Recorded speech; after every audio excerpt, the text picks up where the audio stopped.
Hey everybody! Welcome to Casual Shenanigans Gaming, a podcast all about Battlefield, DayZ, PC gaming stuff. And then sometimes whatever we want. Well, it's America. It can be about whatever we want. I'm one of your hosts, JERMgaming.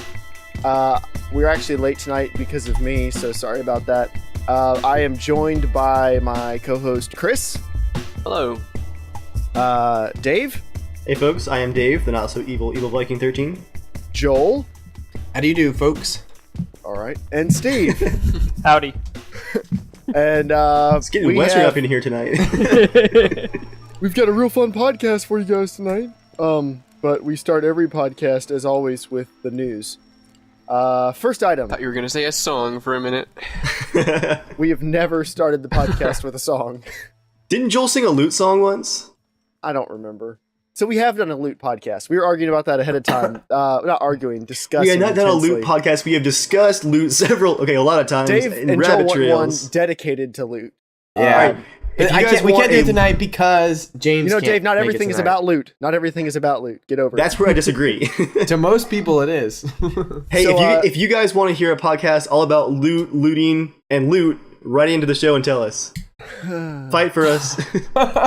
And actually, speaking of things you can write in, I think you can submit questions. I don't know if you can do that if you're watching on YouTube, but there's this question app thing that we activated on this. So if you're able to watch and ask questions, go for it. Otherwise, you can just ask them in comments like you normally do. But if you ask any questions, we'll answer them during the show.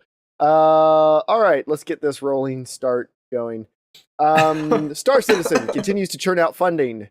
Developer Cloud Imperium have announced a $20 million stretch goal for the game. If the game receives that much funding, which is likely, first-person combat will be added on select lawless planets.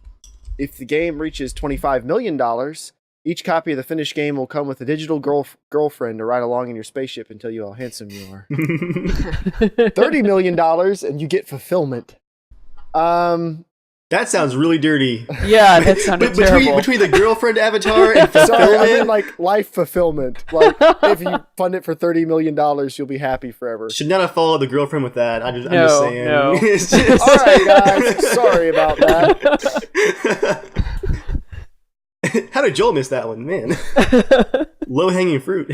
Talking about your mom again?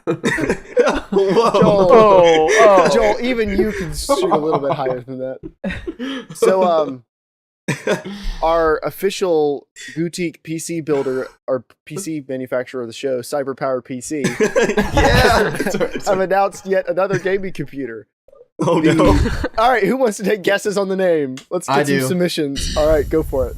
Max Blaster 2013. Jeremiah just almost spewed soda all over his keyboard. That was so close. That was. So I was just close. using my nickname that your mom called me. Why, Joel? I'm so sorry. Okay, that was pretty good. That was really bad, sorry. You set that one up and spiked it. But I didn't. I just thought of it afterwards, and I realized that's actually a lot worse than I thought it was going to be. After what? After the words said left his mouth before he actually processed them. All right, Yeah. so CyberPower PC have announced man. yet another gaming computer. The Zeus Book Ultimate series are the thinnest and lightest 17-inch gaming notebooks in the world. Quick question: are they a stone tablet? No, I tried to say that like Jezza. I don't think it worked. Are they following up no. with a cheaper model called the Demigod? Yeah, anyway, they're the thinnest and lightest 17-inch gaming notebooks, according to CyberPower PC. They come in two models, named the Ultimate 100 and the Ultimate 200. These laptops boast 1080p displays, i7 processors, 8 gigs of RAM, and GTX 765 graphics. They also feature Killer N1202 networking. If you're not familiar with Killer, they make networking cards that are a waste of money because networking cards don't improve your gaming performance. They do by like 4%, Jeremiah. Your ping drops by 4%. I am using a wireless USB adapter. I'm 100 feet from my router, and I usually have a ping of 20. Look, just because you're a filthy casual and can't afford $200 for a 4% drop in your ping, doesn't mean the rest of us PC elitists can't enjoy the good stuff. Yeah, the Ultimate 200 will give you a 60 gigabyte SSD to complement the 1 terabyte hard drive. The 60 gigabyte SSD is too small to hold any games or be useful, but it's still an option. I mean, seriously, 60 gigabytes. What can you do with that? Nothing. If you're a gamer, that's like Windows and 2 games. 2 small games, like Call of Duty or something like that. Ooh, all right. You remember from after our PS4, or after E3, we were talking about the PS4 press conference. I totally called this one. Sony have announced the PS Vita TV.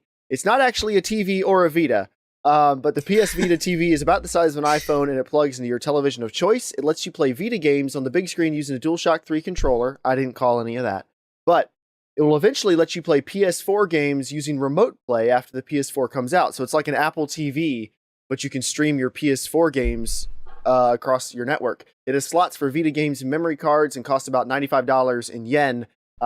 It's only been released in Japan so far. It's not officially announced for the West, but it's presumed that it's coming here sometime soon. But that's really cool. It is kind of like a Vita without a screen, and it'll let people play Vita games on a big screen, and it will let people stream their PS4 games across their house to like other TVs, which is a really cool feature. Yeah, I'm really excited about that. World of Warcraft has experienced a large drop in revenue over the past 7 months.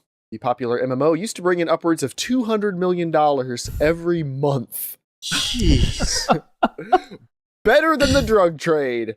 It has now slipped to around $93 million a month, which is a big drop, but still, that's almost $100 million a month. So employees at Blizzard are now sleeping on slightly smaller piles of money at night. I mean, to put that in perspective, like a game is considered to do pretty well if it sells like 1 million copies is pretty good. 5 million copies is like amazing. So it's like World of Warcraft has been selling 2 million copies every month for almost 10 years. That's the type of money we're talking about, or all the years that it's been at that level. So, it's almost 10 years old. The typical response to such a large drop in revenue for an MMO is to go free to play. But WoW is in the unique position of being close to 10 years old. It's built on really old code and really old gameplay mechanics some of the time. And switching to free to play would probably require so many changes to the core gameplay. It's unlikely to happen. I mean, honestly, Blizzard's probably working on their next generation MMO. So I doubt they're going to do anything with that. But yeah. Chivalry Deadliest Warrior, the TV show tie-in expansion to Chivalry Medieval Warfare, has unveiled the TV tie-in. There's the TV show Deadliest Warrior. Oh, got it. They're releasing an expansion for Chivalry. I thought Chivalry was actually making a TV show. I was like, holy crap! How many did they sell during the Steam sale? That'd be a bloody TV show, full of annoying dialogue. They've unveiled the full roster of warriors. Gold. In addition to Spartans and Samurai, which we already knew about, players will be able to play as a Viking, pirate, ninja, or knight. So the knight is really a big stretch for them, They'll really have to dig deep to come up with a knight character. And the last and most important bit of news, the Steam family sharing has been announced as of last night. So good. This new feature isn't yet in beta, but will allow users to share their Steam libraries with up to 10 other users. There are a few limitations. Users can't access games while simultaneously playing on their own Steam accounts, meaning like if I want to play a game of Joel's and Joel wants to play a different game in his own library, I have to get booted out of the game or buy the game myself. So, that's a limitation. Games with multiplayer keys can't share the multiplayer portions of the game because you need a unique key. And games with secondary software required to run them, like Uplay, probably can't be shared. That wasn't a definite, but they said, it kind of depends on the developer. Nevertheless, this is an amazing new feature that is totally not like the family sharing features on the Xbone that were dumped when Microsoft ditched the always online requirement. Microsoft was going to try to do this, but people took issue with all the other features of the console that they dumped. I mean, those features were pretty terrible, to be fair.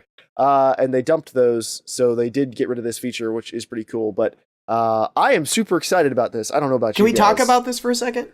Of course we can. This is a huge thing. We have a real big roster we have to get through, Joel. Go ahead. No, I would love to talk about the Steam thing. It makes me excited because it's getting close to what I'm so excited about the PS4 is how the PS4 has the share screen, so you could watch your friend play a game. And for me, that's exciting because I can see someone who says this game is really good, but for me, I'm like, nah, it doesn't look that great. But watching my friend play it and explain to me why he likes it, I might try buying it. And with the Steam share, I think I'm just so excited about this because I can try out a game that Dave says is really good, although Dave will probably be always on Steam, so I'll never get to try his games. Or just like Rome 2, I will casually talk about it for a while. You'll seem not interested at all, and then on launch day, you'll just buy it out of nowhere. No worry. That's what I'm looking forward to taking advantage of, is people like Joel who impulse buy games. I'll be like, hey, buddy. I know, you're gonna be like, hey Joel, did you guys hear about this game and this game and this game? I'm like, no, you guys gonna get it? Oh yeah, we're really gonna get it. You should totally buy it. We're gonna buy it at the same time, right? It's gonna turn into promise, buddy, promise. It's gonna be a 5-way game of chicken. Like, who's gonna buy it first and then share it? It stinks. We're all in the same time zone. We could really take advantage of this if someone lived in like Hawaii or something. Quick, Skinner, move there. Actually, no, I'll move to Hawaii. In all seriousness, how many hours a day do you guys spend actively playing something on Steam? For me, most nights it's like an hour or less, probably, if I'm playing something that night. So it's not that much of a stretch, I Mostly thanks to Origin. I see this being really useful. Being able to trade like those new special games, like when someone, say like what I'm doing, when I get my AMD reward games, my 3 free games I'm going to get to pick out. Maybe I pick out like 3 brand new games and we can just share them on Steam so everyone can play them as soon as they come out. Like that would be really cool. Now I feel like I'm curious to know how this is going to work, if this is going to be really good for Steam or not, because a game like Amnesia, like you guys probably won't buy it, but I'll play it. It's only like a 6.5, maybe 7-hour game. But I was really concerned that was a 30-minute game. I would be like, you guys, you should try it. It's really good, but you don't have to buy it. So have you guys played Amnesia? Who's played Amnesia? I have played 6 hours. Sorry, Chris. 20 minutes. 10 minutes. I made it to the room with the water, and you've got to walk on there's the water, and you're up on the blocks. Don't spoil it. Don't spoil it. I don't know how I can't spoil it. I don't know how it ends. Just describe it as the water room. I was playing the game as you're supposed to, with the lights off and the sound up loud. Good man. And headphones on. And I didn't stop playing it because it was too scary, but I definitely quit the game a couple times because I was like, all right, going to bed. What got me was like, I really enjoy the game and it is really scary, but it's really, really stressful to play. Like it is really stressful, and most of the time when I'm gaming, I want to like be relaxing. Exactly. And so I'm spending an hour sitting in front of this thing like sweating bullets. Like I'm enjoying it, but it's like watching Breaking Bad. You're just like, yes. You're sitting there going, nothing's happened, but something's going to. Dude, I want to record watching me play, but I don't want to do it because your channel definitely needs a let's play of that, Joel. Please, Joel. A Machine for Pigs. You should have. But I think I feel so bad because it's gonna be so full of swearing. I was playing earlier tonight before I play all the lights off because I don't know, I like a real immersive, and whenever I have lights on and I see a reflection on the screen, I hate that, so I'm like, I turn it off. So I'm playing the game, and oh my gosh, I'm just like, Lord Almighty, oh my gosh! And then there was this part where you're just like in this area, and I'm trying to find the way out, and I got lost. I could not find the exit, and this gate shut, so you're just stuck. And in this new game, there's these like pig things, and it's absolutely frightening. But they do the scares very differently than the first game. Where this one, they actually tease a little bit more of the thing you're about to like come upon, and oh my gosh, it's terrifying because they slowly sneak up on you, and oh dude, like I was like, and then afterwards, since I was stuck in this place, I'm like, come on, get me out. And I was almost just gonna turn the lights off and just stop. So I was like, okay, I gotta go into like military mode here. So I started just like swearing at the pig thing. I was like, come on, fight me, you little. And I was just like getting so angry because I was like, come on, where are you? Because I'm like, where are you? I turned my flashlight off and I'm hiding in a little corner, and I'm like, the music goes down, it's really quiet, and there's this machinery going And I'm just waiting. I'm like, if I turn my flashlight on, and I swear, if it's right in front of me, I'm just gonna like smack it. I'm gonna smack my screen. And I made it past the part, and I was like, yeah. I was like Jesse from Breaking Bad. I'm like, bitch.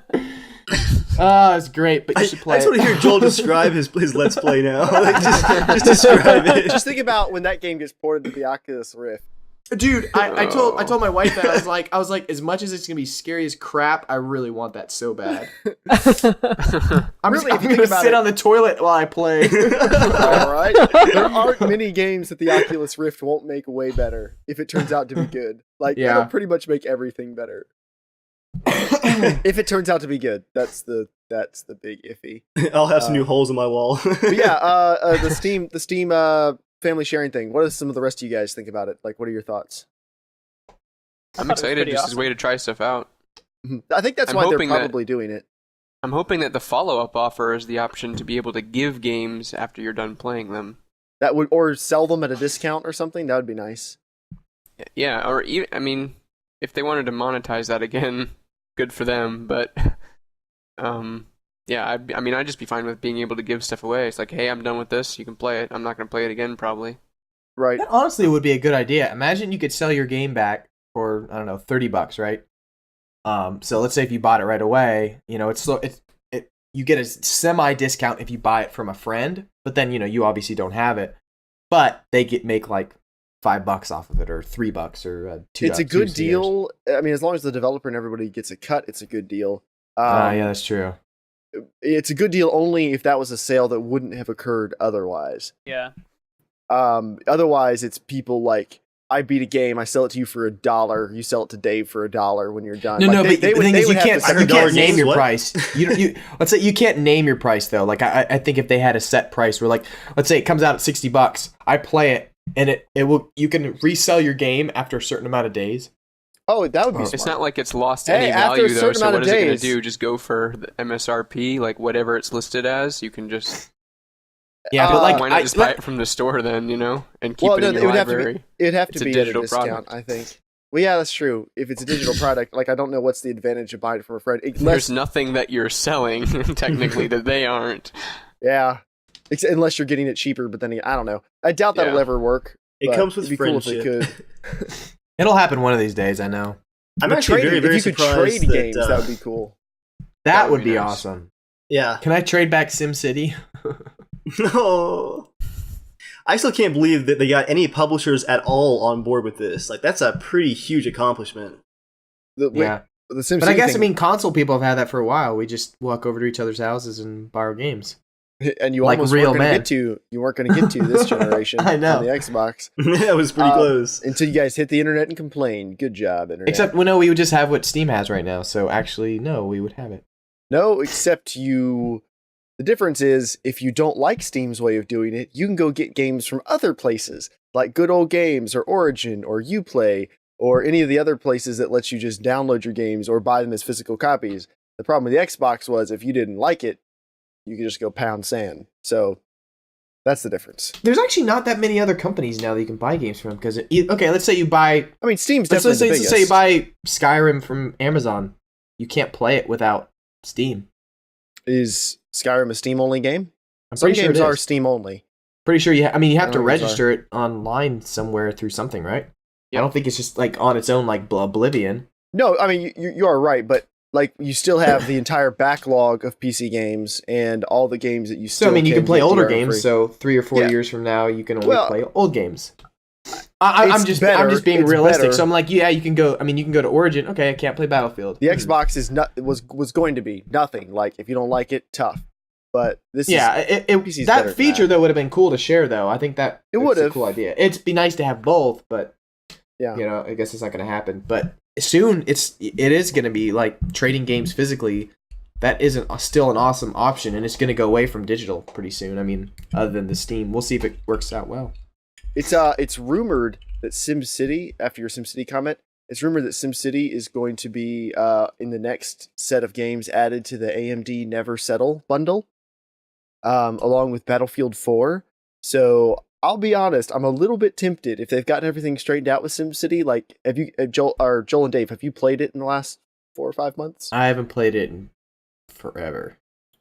Okay, real talk time. I have like 200 plus hours, including like all my idle time in SimCity.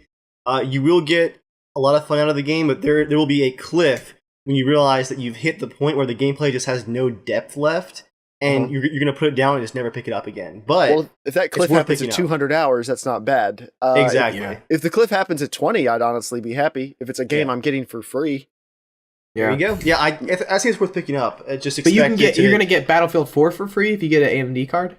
Or AMD? It was confirmed earlier this year that will be in one of their packages later this year. So that's how I'm getting Battlefield 4. I'm not going to get it at launch. I'm getting it when the package, like when it gets added. So that might be after launch then. It might be. It's whenever the filthy new casual. The Tahiti I'm pissed that Splinter Cell is taken over by Batman Arkham Origins. I'm hoping Splinter Cell and for Battlefield the 4 will be on AMD. That's what I'm hoping. I'll be able to snap both of them up. I started that the other day. Which one? Splinter Cell. Oh, is it good? Yeah, it's enjoyable so far. No. Thank you for the going review. Like, whatever games. What? I thought you played we never played any together? Nope. Oh, dude. I played them all. I love them.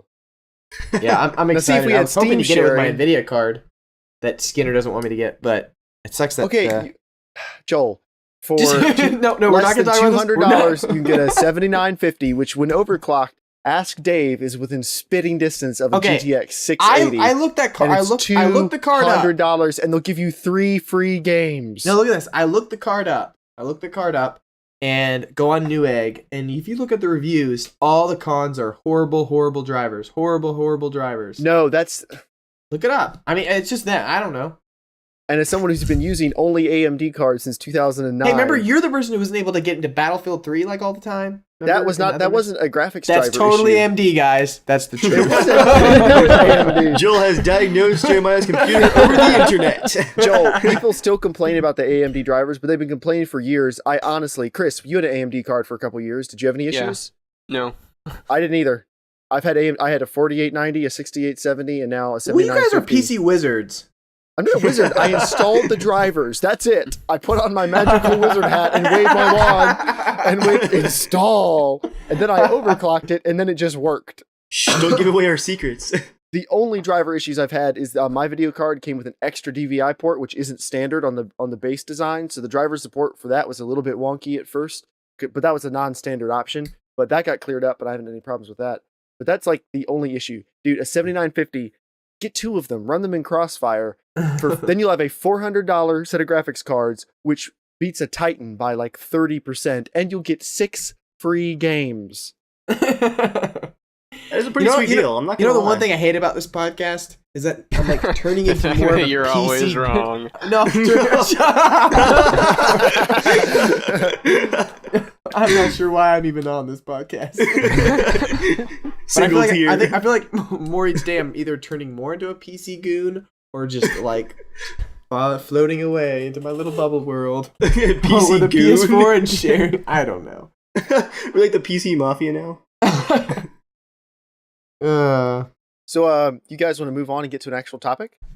Yeah, sure. Okay, we get like 10 minutes left. Let's go for it. Our first topic is going to be the DayZ DevBlog, which actually released last week during the podcast, and we couldn't watch it when we wanted to because we were playing Arma with you guys. Thank you to everyone who came out to play Arma with us. We're sorry that Arma's server join system is terrible, and we'll keep. And for those of you, sorry, go ahead. We'll keep doing them in the future. Hopefully, the server issues are less horrible in the future. This is Arma, though. Yeah. I was just going to say that today. Yes, indeed. Sorry, you were going to say something before I interrupted you twice. I was going to respond to a comment on the last video. The DayZ DevBlog actually went live during our podcast with Daskro and Mantis, and several people in the comments actually saw when it went live because one of them posted it in the comments, and apparently you can see my eyes get really big on the video feed when they posted the link. So yes, you guys were correct. That was when I saw that the devblog went live. Don't you judge me. Yeah, Arma 3 though, that's pretty exciting. Finally officially released. 1 second. Crickets. Jeremiah's like, no, I'm done talking about Arma now. That was it. It's out. End topic. No. Yeah, Arma 3 released. But yeah, the actual topic, the DayZ DevBlog. So it came out, and we watched it. We did a casual conversation. It's up. You guys should watch it. But the big thing I got out of it was actually, and I might have to leave in a minute or two, and then I'll be back. It's getting windy here, so I might have to go put my awning in. But so if I have to hop up, if I feel like if it starts going like this and I hop up and run out, that's why. If your camera like rolls over upside down, oh no, it's all going horribly wrong. I should tell you about the time where it ripped loose from the side of my domicile and started slamming into it at 2 in the morning. I've heard this story. This is a good story. It's a good story. I won't tell it now. It's a little long, but anyway. So what'd you get out of the devblog? The devblog, yes. I'm sorry. You ever have that, like, there's a topic there and you're just kind of circling the direction? Crack does that. Crack does that to you, Jeremy. I'm running to my seat. What did you get out of it? Tell me. Okay. So, honestly, this was the first devblog that I got the inventory system. All the other ones, I've been looking at the inventory system, like I've seen them move stuff around, and I was like, yeah, all right, okay. But this is the first one where I actually thought the inventory system looked really good and it looked like something I wanted. What did you guys think? Or what did you think about the whole devblog in general? Like, what was your favorite, least favorite, interesting parts? Let's go down the line. It actually looked fairly polished. Yeah, I was really excited. It looked quite polished for what they have so far. They don't have. You want to know why, Joel? No zombies. Yeah, that is why. Yeah, that is totally why. But I feel like we talked about this because we talked the other thing. Well, we did the casual conversations thing. Yeah, so yes, I don't want to tell everyone again. Steve, no, cool. What were your thoughts? Sorry, Joel. No, you didn't. Go ahead, Steve. Yeah, I'm done. The billboard was definitely a highlight. I did like that. Alcohol, no book. That's right. No, I mean, overall, I think for me, the inventory was a big deal because I had seen it like you a few times. But seeing like kind of how they've made it so that, you're able to click and drag things into different areas of it. You're actually loading clips. You're actually going through the different steps, when you're talking about magazines. Yeah, magazines. I know that. I'm sorry. So much judgment. Chris made me watch an entire video on this too. I'm so proud of you, Chris. Right. Loading magazines. I don't know, when you're talking about, an open world where you're, getting to create your own story and stuff, that kind of thing, to me is really appealing, where it makes it even more intricate and realistic. So getting to see some of that in the blog was nice. But Dave? Actually, I have some tweet updates along with the devblog too. Okay. You guys want to hear some stalker of those? Updates, you mean? 100% stalker. Fresh off the tweeter.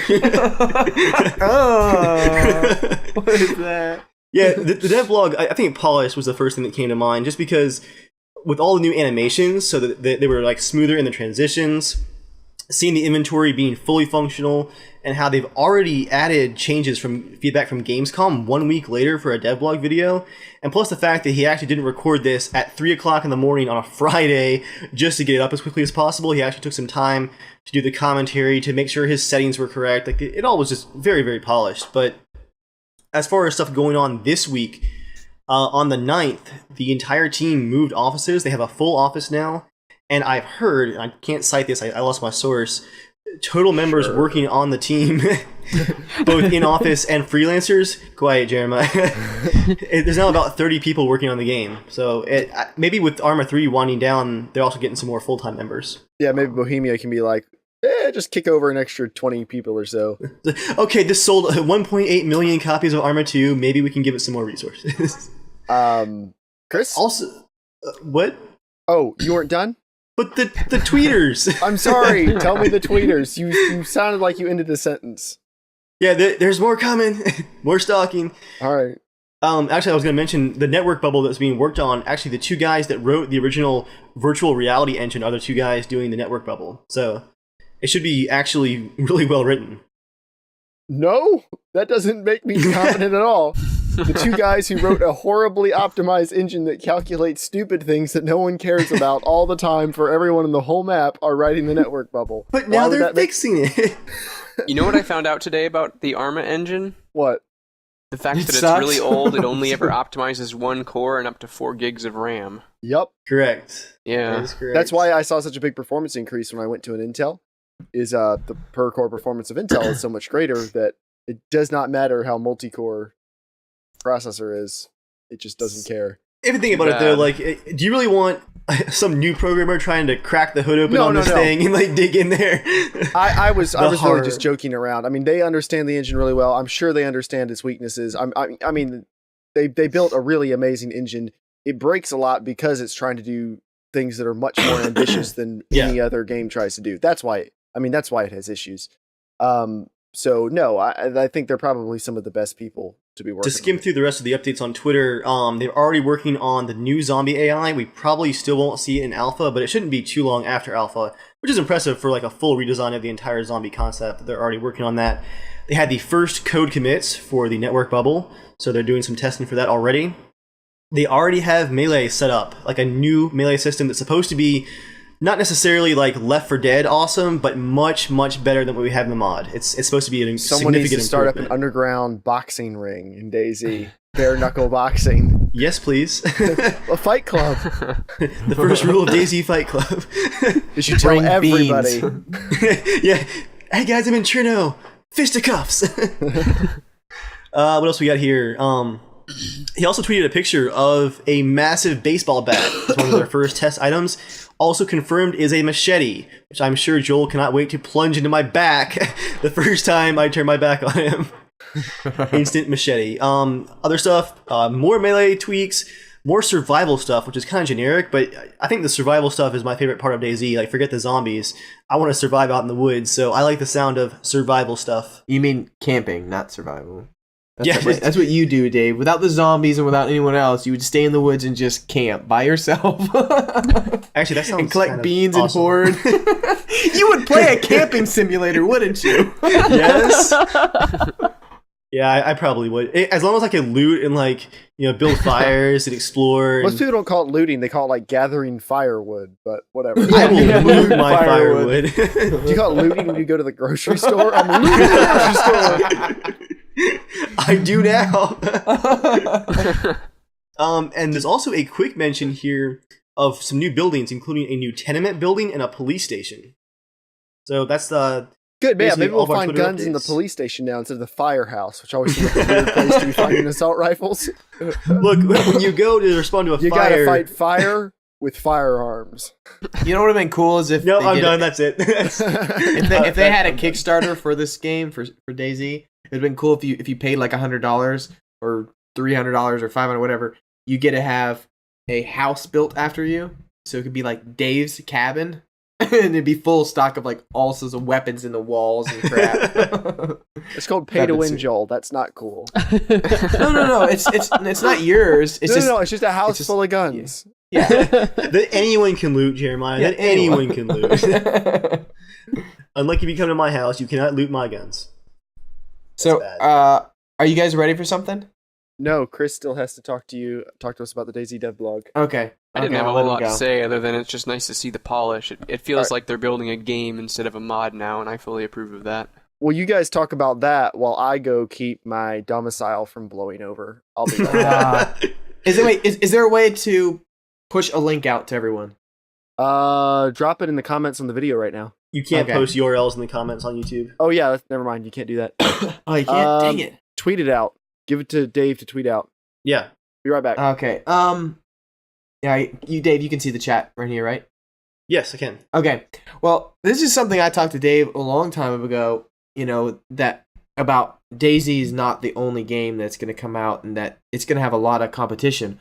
Well, I just heard about this game just about 3 hours ago. It's called The Nether or something.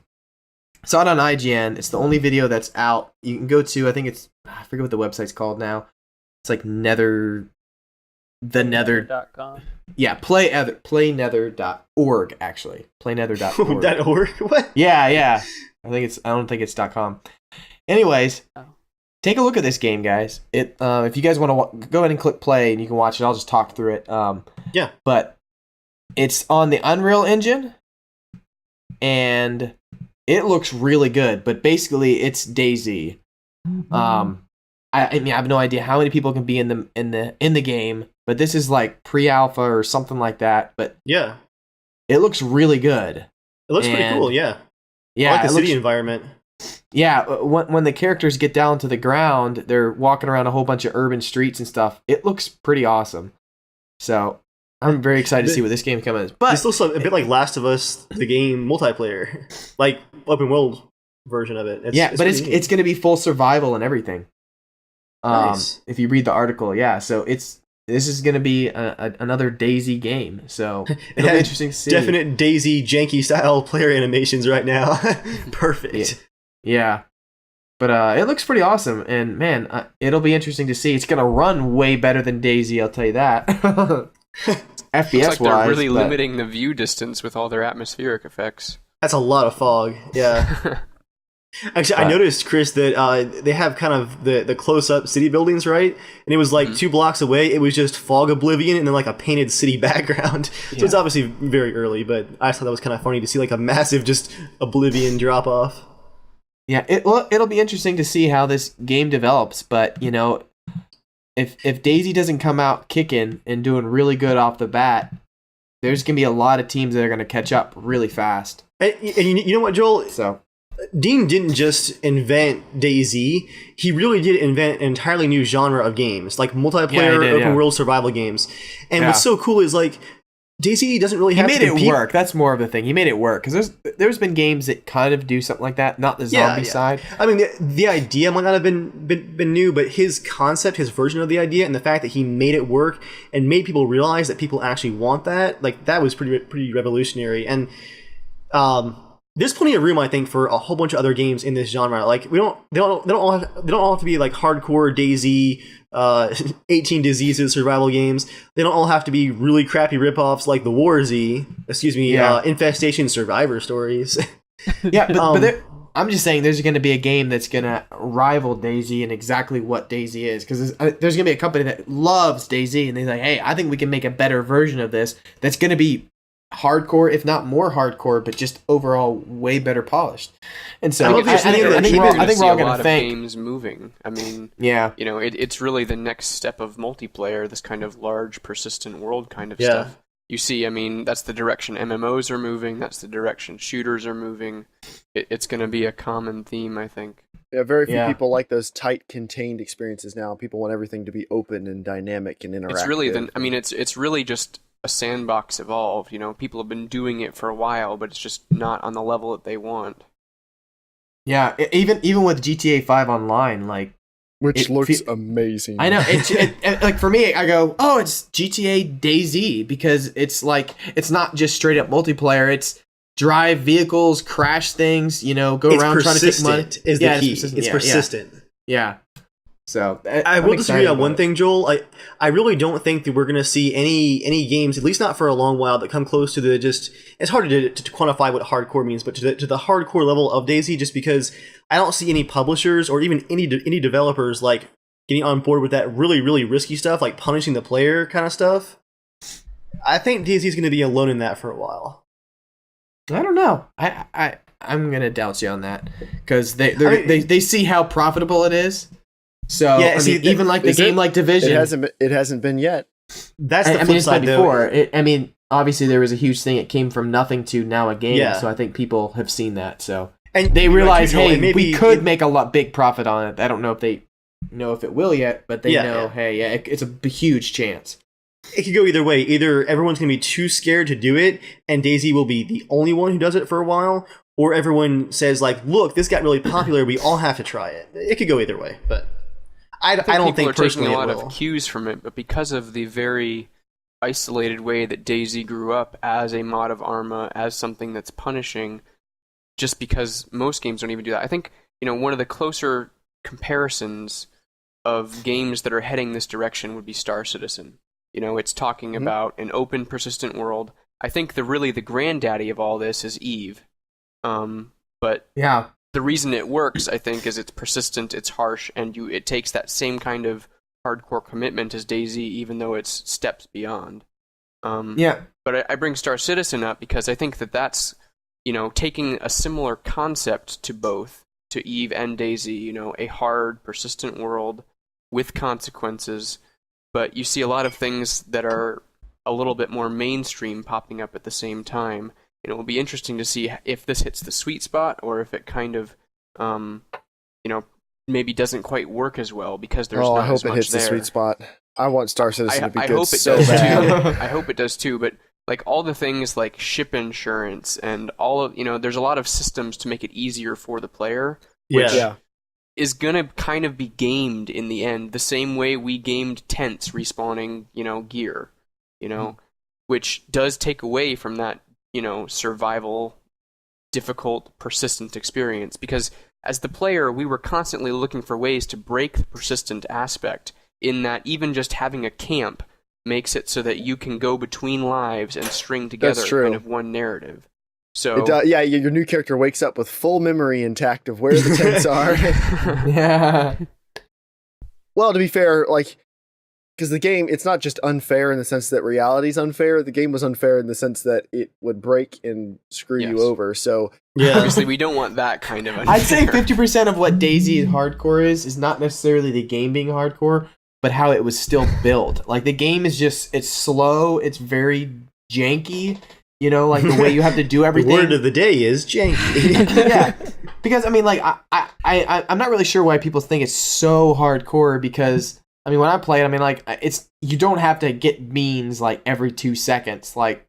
We played an entire whole night, I never even ate a can of beans. I was like, whatever, it's flashing red, I'm like, I'm fine.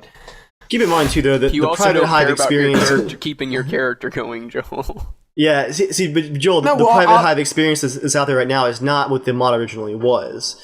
The experience is a lot different right now. And I'd argue that it's not the correct experience. And Dean, I think... So maybe it'll be more punishing when it finally comes out. Yeah. I would agree. It's definitely not the experience it used to be.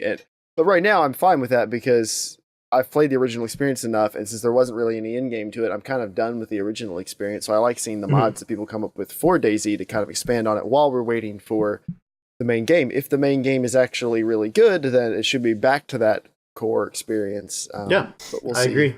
You bring up end game, and that's something that's kind of interesting. This is something we've talked about a lot. We want DayZ to have better end game. But I kind of think that in a setting like this, with a game like this, I wonder, is there actual end game the way we have traditionally thought of it? Yes, I think the there answer, is. Really, I think it's very different, though. It's not there's a grand swelling conclusion and you save the world. It's nothing like that. What's the end game to you? And use it, you get a car or a vehicle or some goal that you wanted to achieve. You use it, and it may or may not work out as well as you'd hoped, and your character is dead. Yeah, but if you do that, was the end game in the original DayZ. But I'm just saying, how come you're not playing the game as much as you are at the start? Because we've done with systems. Well, not even because of that. I will obviously a lot of because of the multiplayer stuff, but I'm not playing as much because we have done so much of it. Okay, we've raided the airport, we've gone to this place, we've got a car, we've done everything. Where it's now we're just trying to come up with new ideas. What new ideas can we do that's going to be fun, right? Because they haven't developed any systems for that. Yeah. That's the type of in-game we're talking about. That's the end game we're talking about. What I want is the ability to inhabit a town or build a base or whatever, set up your living area to actually be able to store stuff, to set up a community. Maybe to restore some semblance of society. That would be an end game to me. Yeah, and I think that's what end game means for that. If your advancement is not in kind of RPG style player stats, if your advancement and ranking up is your loot, then the obvious end game, like you guys said, is a good vehicle, maybe a helicopter, maybe a base or a town that you take over, a big campsite, and all that ties back to the persistence. You can't have that until the core game is centralized again. Mm-hmm. Yeah, I think that's true, but I really like the idea, the point that Jeremiah brought up. So much of the intro to DayZ experience is the environment has a profound and negative effect on you and your character. It's very harsh. It's very difficult. I think the end game to that is kind of the opposite of it coming around, where your character gets to a point where he is actually having an effect back on the world, making it livable again. Like that idea of having a house or a town or an area that he has brought back to comfortability, and that's kind of the end game. Which then it runs into the whole boredom issue of people just going out and killing each other. because they don't actually want that narrative. But then you could have people who, like, say you have a police force set up on that server, and they're sitting in the UAZ with a radio, waiting for people to radio in for help, and they, you could potentially have people with actual jobs and roles. Yeah, now, that's getting a little Second Life. I'm not sure if I want to spend that much time in it, but it's possible. I'm on call tonight, honey. If they did that, like if they could get it to that level, I'd probably play DayZ for 2 years. I think, I could probably say I'd play it for 2 years. Who knows what they'll come up with after that? On the note of the Hero Police Force, I'm not sure if this is still confirmed, but way back, probably 6 months or so ago now, they did confirm police cars as being a drivable vehicle. So pull over, bandit scum. Yeah, because for Dave, he can jump in the game, and I'm amazed. He's totally fine with just going on and doing new things. Because I'll play with you, and the thing I think is funny is we'll could be completely suited up. We'll have the coolest guns ever, and you still want to look for more loot. Where I'm like, I already have more than enough beans to last us for like 10 hours of gameplay. I'm like, I want to go do something. Where if they had like the ability to clear a town or kill the zombies and set up some sort of base, like I totally want to set up a market or something and sell cow meat or something to somebody. I don't know. Do something that's fun to me if you guys are not on playing, because it's honestly not that fun for me to play by myself if no one else is there, because I'm like, what am I gonna do? I guess I'm just gonna run around and survive. I'm not gonna spend 50 hours of my own time going to rebuild a whole town maybe by myself, but I might go get some supplies for you guys whenever you guys jump on, like the next day or something. It's What's interesting. Really cool about go ahead, Chris.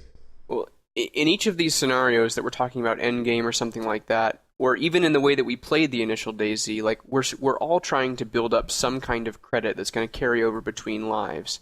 Whether it's a cache of weapons, whether it's that kind of thing. Do you think that's something that the game maybe should support instead of players finding their own way to do it? Like, if there was like a cache account that you could carry between games that didn't necessarily... What would it be caching? There isn't money.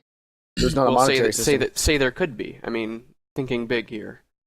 Should the game support... Because all of the players are trying to do that. I mean, and I don't think DayZ would do this, but... I'm of the opinion that any kind of money or storage systems or anything like that, it needs to all be without breaking the fourth wall. That's the right phrase, right? The fourth wall? Yeah. Basically, it all needs to be in-game. More than a respawn system already does. Yeah, because you have the knowledge like in your head that when you respawn, you can go back and find your campsite and find some of your loot and all, but I don't know. I think that's as far as I want it to go. Yeah, I agree with Dave. Although one thing I think would be really awesome is if you do change servers, you don't bring your gear with you at all. So if I'm on server number Chicago 500, everything I get stays on that server. So when I go over, the problem with that though is when a server's having issues. Like if a server goes down, then you can lose. You can lose a character you've been working. No, you don't lose a character. You don't lose a character. I mean, you're going to be exactly where that character is, but you don't have that gear. I would like that just because I think it'd be more fun to say that's like your hometown. Yeah, but if it goes down, what if you put 50 hours into fixing a helicopter? But like it does all the time. Yeah, nothing's stopping you from... Joel, like, why can't you just decide that this is your home server and you just stick there, and then if there's a problem with it, you can leave? Like, why does it have to be a gameplay restriction? That's what we did, too. I mean, even when we weren't playing on private hives. Yeah, we had Seattle for a while. I'll tell you why it makes it. I'll tell you why it makes a big difference. It's because if people learn, like Dave, it's like are in another server, or they have tons of ammo and everything. They just bring their whole troop over that's like massive, already ready. Where on this server, you've been spending hours trying to get stuff. Everyone kind of starts at the same kind of level again when you're on the map, or anyone who has been there already. You can kind of get to know better. I think it would work a lot better than having a bunch of random people. Yeah, it's going to suck on one side, but it would be really cool though, because if you did own a lot of the Jeeps on that server, you're the one that owns it. Like you don't it doesn't save it, and then you go to another server, and then you're. Well, that was always the case. Vehicles didn't go back and forth. I would just be worried, like if you can't move gear from server to server at all, if that's not synced on your character, then what if you had to switch servers? It's happened so many times where it loses itself anyways. Where there's like a very militarized force of players on there, and no one can get on that server and do anything because they'll wipe you out before you have a chance to gear up. Yep, they've got all the choppers, and every night they're going around Yeah. and sweeping for vehicles. And Yeah. That's part of the Well, problem then we right can now finally in do private that. hives. yeah, Well, see, in private hives right now, Joel, like you'll join a private hive that says, 500 vehicles, but you can't find any because there's, 60 clan members between a bunch of different clans who play like 4 hours a day, who have all the vehicles hidden away somewhere. And I doubt most of those servers actually have that many vehicles. Like, we were playing on one server that had 700 and something vehicles. You look at the map and evenly space out 700 dots on it, like, you couldn't even hide all those up north. Unless there's You'd be surprised. I found some stashes of like 30 cars that's owned by like 2 people. It's ridiculous. People hoard things like crazy. Okay, I hoard things like crazy, but even I was going to say, you're kind of talking about looters here. We never had more than like Scarcity 3 or 4 problems. cars. We never had more than like 3 or 4 cars at a time, though. Yeah. it's like me in Grand Theft Auto. I always have like 3 Ferraris at my place, so I can always take Yeah, one that's how and Chris not always worry plays about it. it. And I'm always just stealing. Like, if I make it halfway across the map in a car, I've done good. I destroy things so fast, and Chris is like saving cars, which is a novel concept. On Twitter, Atticus Gallo asks, or Gallo, depending on if you're Hispanic. I don't know, Atticus, I'm sorry. What are your guys' views on the very good chance of DayZ standalone coming to PlayStation 4? What do you guys think about that? Sweet, I can't wait. Yeah, I think as long as the primary development is focused on PC where they can kind of experiment a bit more, that when the game is at a point where it's mostly complete, definitely, yeah, port it. Everyone should be able to enjoy it. But Yeah, I think no issue with that.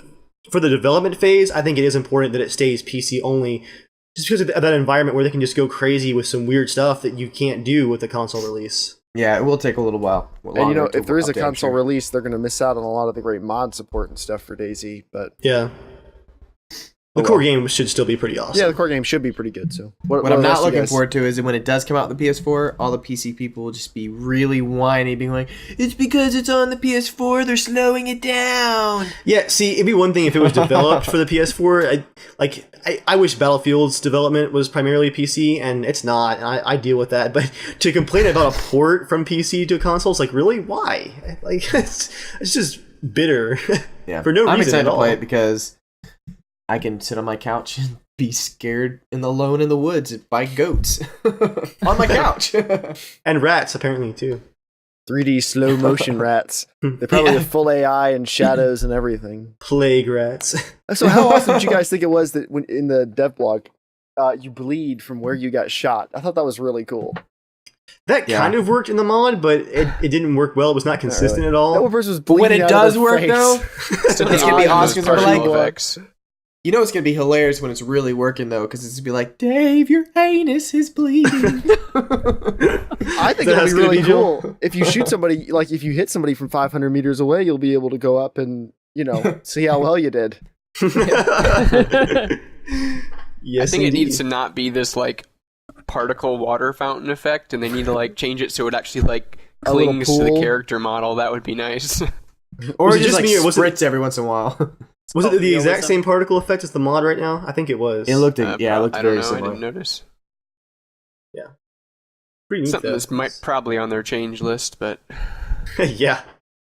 I want it to be way down the list. I got other stuff going on that I want them to work on. I I thought it was interesting that as part of the devblog, they confirmed that the network bubble is basically the only real roadblock to alpha release, but at the same time, looking at the Twitter feeds and everything else, they're obviously still pouring tons of artwork and other work into the game.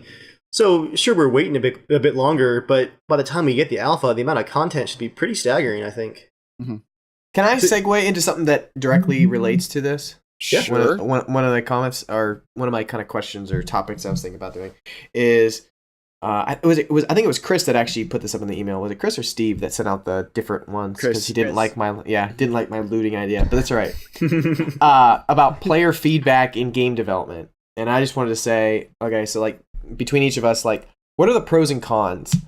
And now talking about DayZ, I honestly think that it was awesome very early on for Arma 2, or when it was just early DayZ. But I feel like now he could have just jumped off the face of the world for a year. And then when the alpha comes back, or when he actually releases it, I think then open back up and then have feedback. But I think during this time, it would have been a lot better if he just said, hey, we're working on it. See you guys in a year. Yep, I agree. Yeah.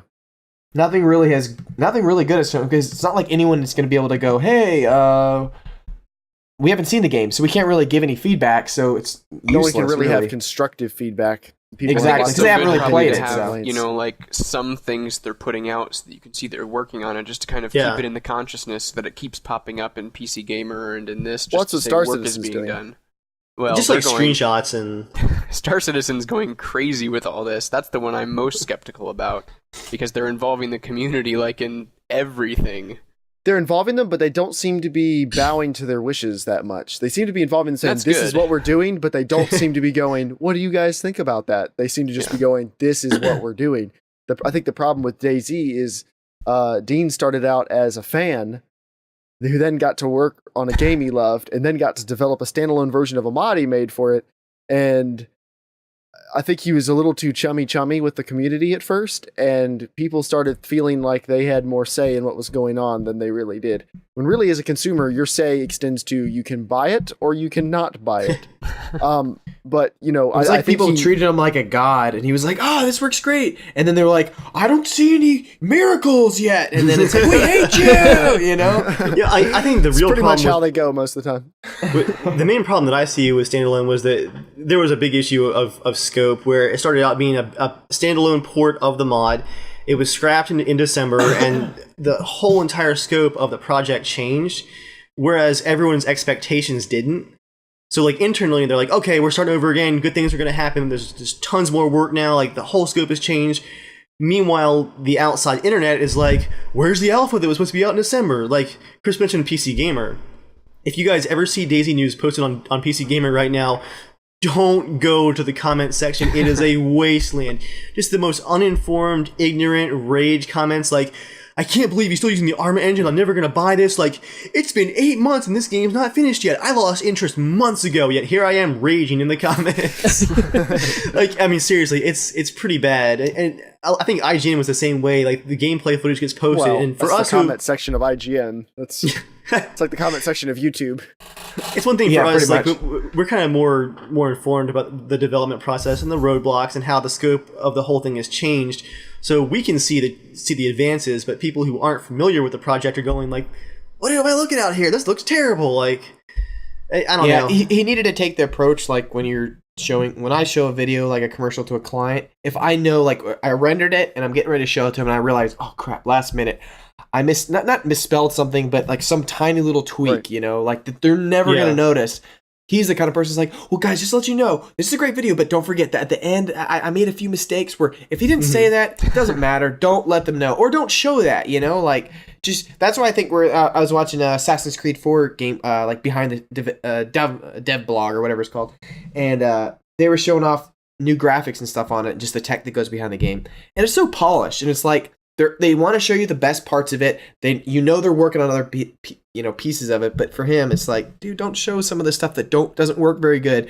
What do you expect you're going to get? Just people that go, hey, it's not working good. Duh. It's like, you know, hindsight's 2020, but I think the best route for DayZ would have been in December to say, hey guys, we're changing the scope. You know, awesome things are ahead, but we're just going to go quiet. We're sorry, the alpha's not out, but it's for the best. You just got to be patient. And then we didn't hear anything until like this month, say, when you just like release a little mini trailer or something. Right. Yeah. That would have been good. And I think that's why Star Citizen's doing a much better job. You know, I think DayZ, they let the community feel like they were a part of the game a little bit too much. But Star Citizen, the development feels much more like a AAA title, which, I mean, they're trying to make it a AAA title, but it feels much more like this is what we're doing. You are welcome to watch and participate in the things we let you participate in, but this is what we're doing. I mean, people will complain about AAA games, but nobody is commenting like they think that their opinion matters. People will just complain. But like, no one seriously comments on like a Call of Duty thing and thinks that the developers are going to take them seriously. You know, I mean, it's just not done. So, but with DayZ, people feel like it makes a difference. Why does my camera keep zooming in and out? I think it's like an auto thing. Dramatic camera The zoom. Xbox Kinect would do that when you web chat with someone. It would like zoom in on the person. Like you'd walk around the house. It's like, oh god, I'm getting dizzy. Now my question to you guys is, do you guys like this open back and forth dev stuff? Because for me, I honestly don't like it. Like, I think for people like us, and I think some people around the world that are really good at understanding things and don't like have super high expectations for everything and realize there's humans that build games, Have some humanity is what you're saying. Exactly. Like, imagine this happening to Half-Life 3. Like, it sucks that I have not seen anything about this game, and it's not out yet. Of course, we're talking about Half-Life 3. 90 seconds. Segue. No, but like, could you imagine? That would piss me off so much. Like, I don't want them to get my feedback on the game. Just make it. I want to see what they do. I don't want them to go, "Hey Joel, what do you want in this game?" Like, I don't know. I want everything, but you know best. Like, they know best. They've made these games. Like, I feel like we're just creating more monsters. I feel like we're creating internet monsters by saying, "What do you guys want?" I'll agree with that. Yeah, definitely. I agree. I think the community does have, valid input, but yeah, I would completely agree. I think there's definitely a point where it goes overboard. So they really need to be like, yes, we're open to feedbacks from this here to here, and then we're going dark. Yeah, exactly. Feedback about small particular areas. Like, hey guys, what do you guys think about the clothing system? How would you like, you want lots of clothes options, very few clothes options, keep it like, and that's what you do with toddlers. AAA games have been doing forever. It's called QA testing. Yeah. I'm really nervous about, because I'm going to be doing a test of my film when it's finally done, at least the first draft. And I'm kind of nervous, but it's because I'm making sure my list of questions is I want people to say, hey, what can I change this? Did you understand this? But it's crazy some of the stuff you get, though. I've been in other testings where people are like, just redo the whole thing. I'm like, okay, I'll just go respend $100,000 to redo everything. It's like, yeah, because, it's just, if you leave it open-ended, people just go crazy, where it's like, it'd be awesome to redo it if it really made it a lot better, but we honestly can't. So what can we do with this to make it better? It's like going back to the PC Gamer comments on DayZ, where he posted videos showing like the inventory and the new damage system and the new like handcuffing and all. And the first comment's like, the Arma 2 engine is stupid and you're stupid for using it. Like, well, first of all, it's not the Arma 2 engine anymore, but this is totally unrelated. This is not helpful feedback. Right. Yeah, it's like, they started it on it. They got really far. It's like, it's hard to kind of back out because that's all they know right now. So. Well, people have to realize like that's their vision. They're asking for feedback on the way their vision's going, not on their vision in general. Their vision is still going to happen. They're working on their vision. So if you don't like their vision, that's fine. You don't have to. And then the proper response is to not pay for it, because that is how, that's how you support things, is you pay for the ones you think are worth it. If you don't like the vision, fine, don't like it. But you don't expect them to change their vision because you don't like it. If you think their vision could be executed a little better and they ask for your opinion on that, sure. But it's not, your vision is not theirs, and they're the one doing the actual creating, so shut up. I've got one last topic, if we have time. We probably need to be wrapping it down, unless it's a short topic. We can see, what happens if it goes long? Are you going to punish me? Can we banned from the podcast? Well, actually, you still have to do your 90 seconds where you tell that story from before. What story? I don't know. Something... Don't give him an opening. He already talked about Half-Life 3. He's good. Talk about it. You said you're going to talk about it on the podcast. Something we were going to talk about. I don't know. It was right before we went live. Now Joel needs more coffee. Okay. This topic was, what are some of your favorite game mechanics? As in gravity gun, game physics, a specific jump or a move that a character makes, or something that makes that game really enjoyable for you. Like that's the game. I like games where I feel fast. That's cool. Any specific game? Like Just Cause 2, when you're like flying around with the grapple and parachuting off stuff and like ripping into cars and things, it's all very fluid and quick.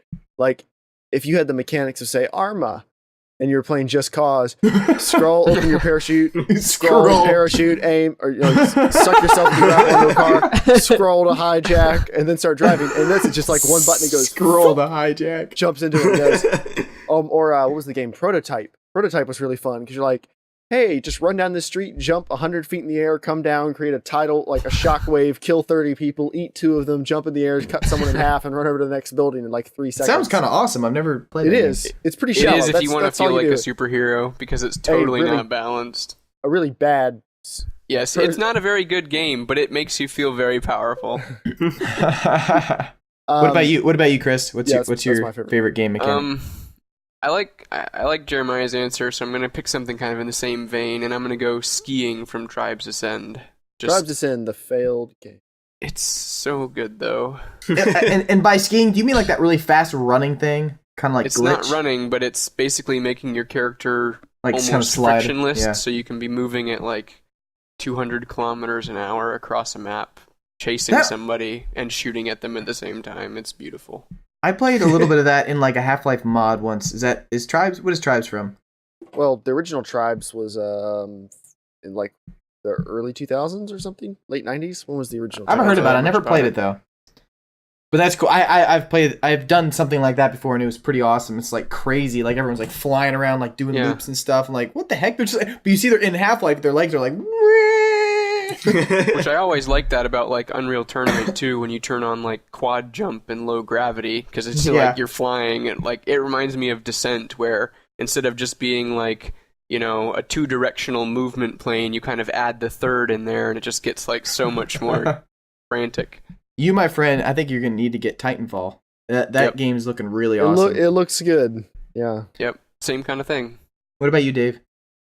Looting.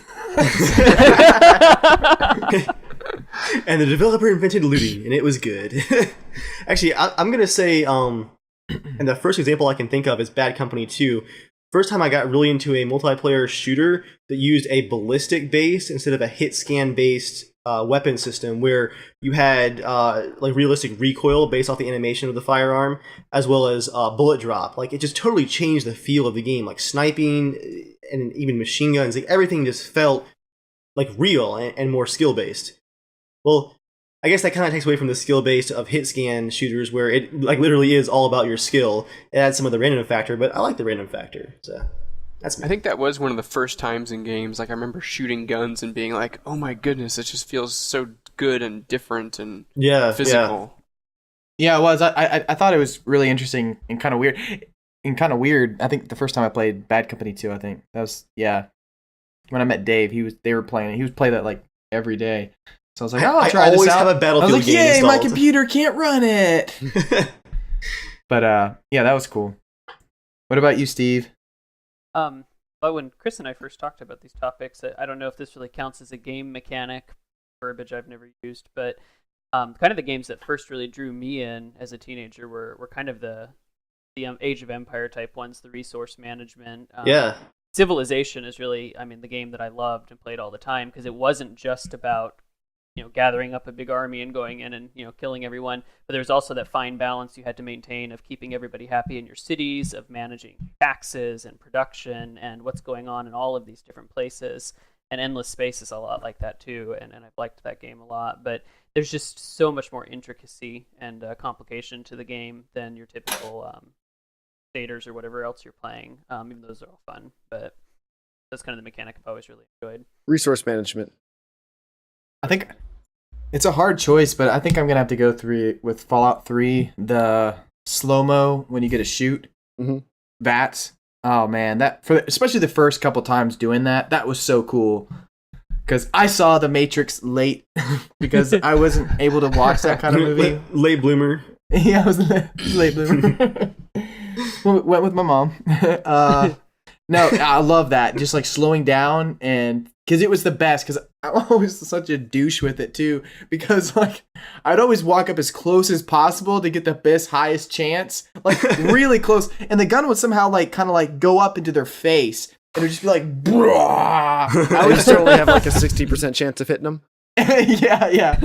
I never shot like their hands or legs or feet. It was always straight in the face. Yeah. Good. That was a cool mechanic. It was just cool because it was slow motion. It was nothing more satisfying than killing a Cazador. I like that in Max Payne 3, the slow motion thing, where you Yeah. kind of just tag all of them in a row and then watch them all drop at the same time. It's great. Oh, is it similar to the Red Dead Redemption system? Is that how it works? Yeah, pretty similar, yeah.